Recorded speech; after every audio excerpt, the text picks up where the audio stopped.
Olá, pessoal! Vamos então dar continuidade à leitura do livro Ressurreição do Machado de Assis. Nós estamos agora no capítulo 8, chamado Queda.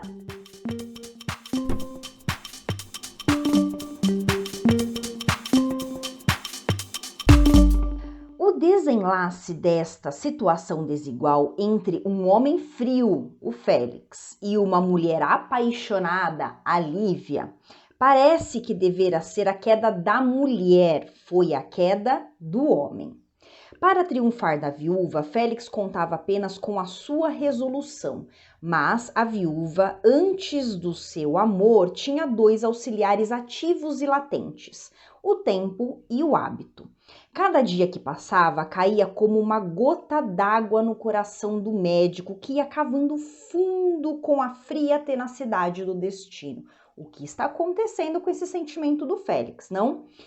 Ironia da sorte chamará o leitor a este desfecho de uma situação que, algumas semanas antes, tão outra se lhe afigurava. Chame-lhe antes lógica da natureza, porque o coração de Félix, que aparentava ser de mármore, era simplesmente da nossa comum argila. Não era seguramente um coração virginal e puro, tinha uma certa dose de egoísmo que a natureza maternalmente repartiu por todos os homens, e não se pode dizer que não fosse algum tanto cético, mas estes senões exagerava-os ele de maneira que veio a perder na imaginação dos outros a sua fisionomia original. As armas com que lutava eram certamente de boa têmpera, mas se valiam muito para esgrimir, valiam pouco para pelejar. Com uma mulher que apenas tivesse a soma de afeto necessária para dissimular o erro, o nosso herói ficaria na altura da reputação, mas o amor da viúva era um verdadeiro combate. Quando Félix chegou a encarar-lhe o coração, sentiu a fascinação do abismo e caiu nele. Pois é, o Félix, tão racional até então com o amor, né? Parece que ele está caindo, né, de paixão e de amor pela Lívia. Esta queda, como disse, foi lenta. O médico começou a sentir que a presença da moça era para ele uma necessidade. Pesavam-lhe as ausências muito longas e o que era mais, vinha suavizar-lhes umas saudades que ele definia por outro modo, mas que em suma eram saudades. Quando a ia ver e à proporção que se aproximava dela, sentia bater-lhe alguma coisa dentro do peito. O médico dizia que era o sangue ainda juvenil e irrequieto.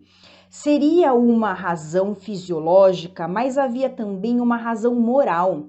Era a lava da paixão que se ia formando e subindo até romper a garganta do vulcão.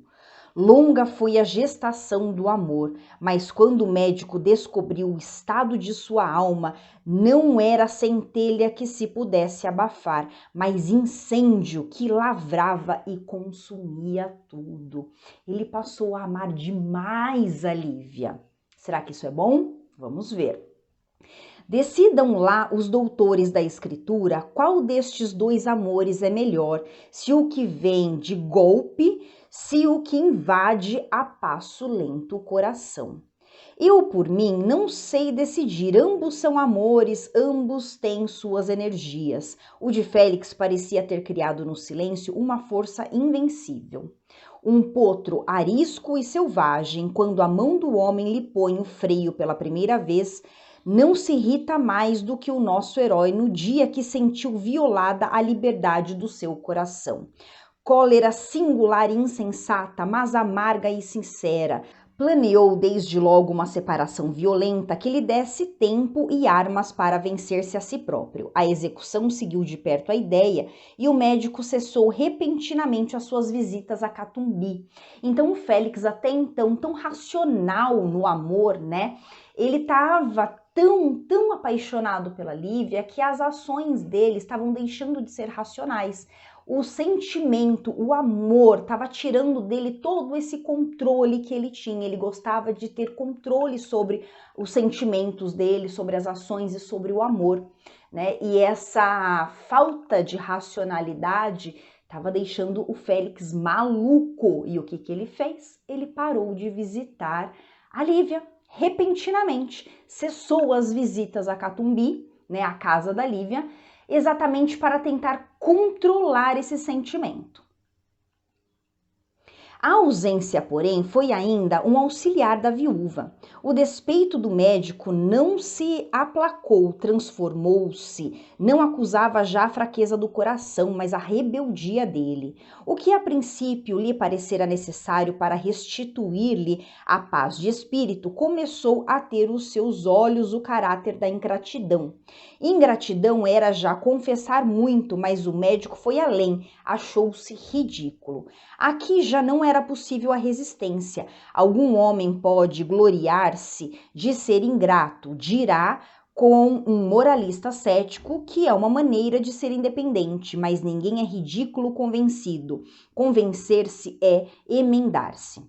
A essas razões que o médico dava a si próprio e que eram filhas da consciência, acresciam outras que ele não articulava, mas sentia: as saudades, as recordações, os desejos, a voz misteriosa e constante que lhe sussurrava os ouvidos o nome de Lívia.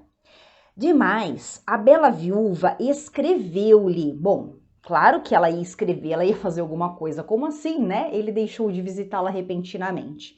Félix, como um verdadeiro namorado, jurara não abrir as cartas que ela lhe mandasse e correu à porta para receber a primeira. Não era carta de recriminações, mas de surpresa e de lágrimas. Quando veio a segunda carta, já o médico sabia a outra de cor. A segunda era a última, dizia Lívia. Eram já recriminações, mas não contra ele, nem contra o destino. Eram recriminações contra si mesma. A melancólica resignação da moça comoveu o médico. No fim de uma semana, estava aos pés dela, fazendo ato de sincera contrição. Então, ele abandonou a Lívia repentinamente, ela começou a escrever cartas para ele e ele, claro que voltou, né? Lívia perdoou-lhe as lágrimas choradas durante aqueles 8 dias de angustiosa incerteza. Perdoou-lhes como sabem perdoar as almas verdadeiramente boas, sem ressentimento. Mas a causa da ausência não a explicou Félix, quer dizer, ele deixou a moça sem explicações, mas mesmo assim ela o perdoou. Não me perdoou já, disse o médico quando ela lhe fez uma pergunta direta a este respeito. Isso basta. Não queira saber a razão desta singular loucura que me levou tão longe do único lugar em que me é possível a felicidade. Para a minha expiação, basta o que sofri também nestes 8 dias e a vergonha de ter...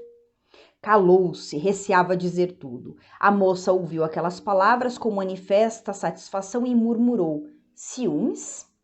Félix estremeceu. Uma sombra ligeira pareceu tolher-lhe os olhos. Lívia inclinou para ele o rosto, como querendo ler-lhe na fisionomia a verdade que ele forcejava por esconder.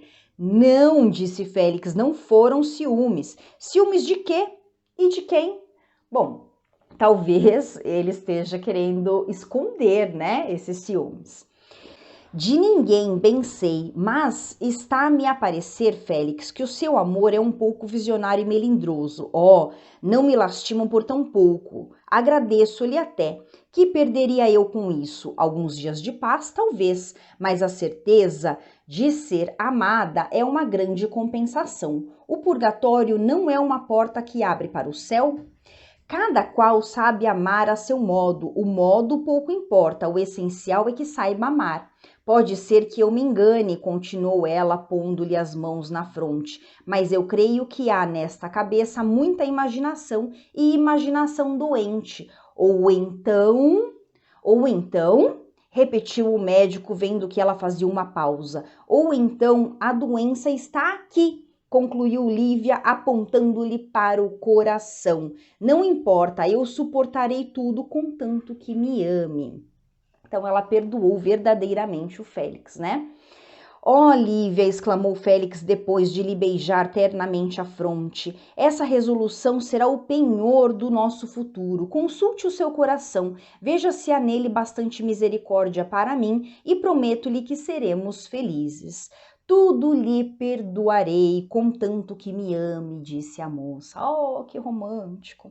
Compreenderia ela então que dolorosa e pesada obrigação contraíra? Talvez não. Confiava em si mesma, no prestígio do seu amor no coração de Félix, para vencer tudo e realizar o que era agora o sonho da sua vida.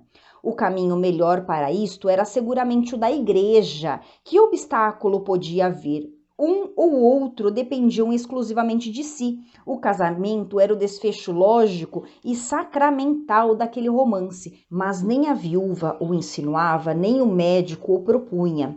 E nesta situação mal definida, alguns dias correram de tranquila felicidade.